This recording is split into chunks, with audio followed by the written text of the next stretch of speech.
हमारे वालिद ने कहा कि अब कोई नहीं, एक अहीर एक इसके पीछे चलने से अच्छा मेरा 5 वक्त का नमाजी तहज्जुद गुजार कलमा गो भाई है। किसी और का झंडा नहीं उठाना है, किसी और के पीछे नहीं चलना है। जहां इज्जत है अपने कलमा गो भाई को ताकतवर बनाने की, उसको हमें बनाना है इंशाअल्लाह। ये बीजेपी को हराने और जिताने की बात नहीं है। बीजेपी को हराने और जिताने की बात छोड़ दीजिए। हम आप ठेकेदार नहीं है इसके। हम आप ठेकेदार बन जाएंगे बीजेपी को हराने जिताने का, तो नहीं चलेगा इसे।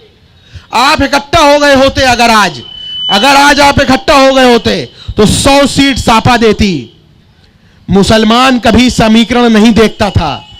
आज यही यहूदियों की पॉलिसी है जो मुसलमान को इस समय का प्रॉफिट मुफाद देखने पे मजबूर कर रही है।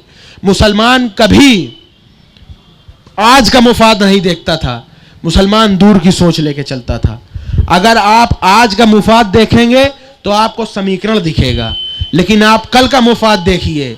कल का मुफाद देखेंगे तो आपके हक हिस्से की बात आपको खुद लड़ के मिलने की बात होगी। अगर आप समीकरण देखेंगे तो आपको दलाली बाजारी करना पड़ जाएगा। आप कल का मुफाद देखेंगे तो आप खुद अकेले बहुत हैं, किसी थाने पे पहुंच के, किसी कचहरी में पहुंच के, तहसील में पहुंच के खुद का काम निकलवाने के लिए। इस चीज को एहसास करिए। हर किसी के कायद हैं।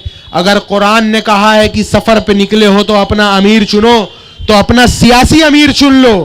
सियासी अमीर चुन लोगे तो आपकी दबी कुचली आवाज को वो चिल्ला चिल्ला करके लड़ेंगे, और चिल्ला चिल्ला करके लड़ते आए हैं।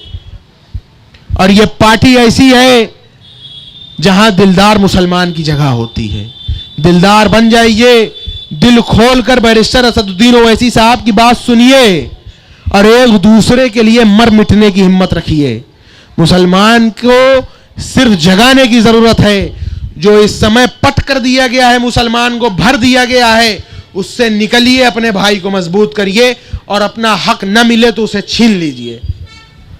आप छीन लेंगे, आप कल का मुफाद देखेंगे, आने वाली नस्लों का मुफाद देखेंगे, तो आप इस पतंग पर वोट देंगे और कहेंगे कि अब की बार अगर 50 सीट निकलेगी तो अगली बार हमारी कम से कम 200 सीट निकलेगी इंशाअल्लाह। और जब हमारी 200 सीट निकलेगी, जब हमारी 200 सीट निकलेगी तो हम कहेंगे कि ये नौकरियां निकल रही हैं तो इतना मुसलमान होगा, तो वो माना जाएगा। अगर हम कहेंगे कि शहर में अगर 100 थाना है, 50 थाने में मुसलमान एसएचओ होगा तो वो होगा। अगर हम कहेंगे कि लेखपाल इतना है तो इतना मुसलमान होगा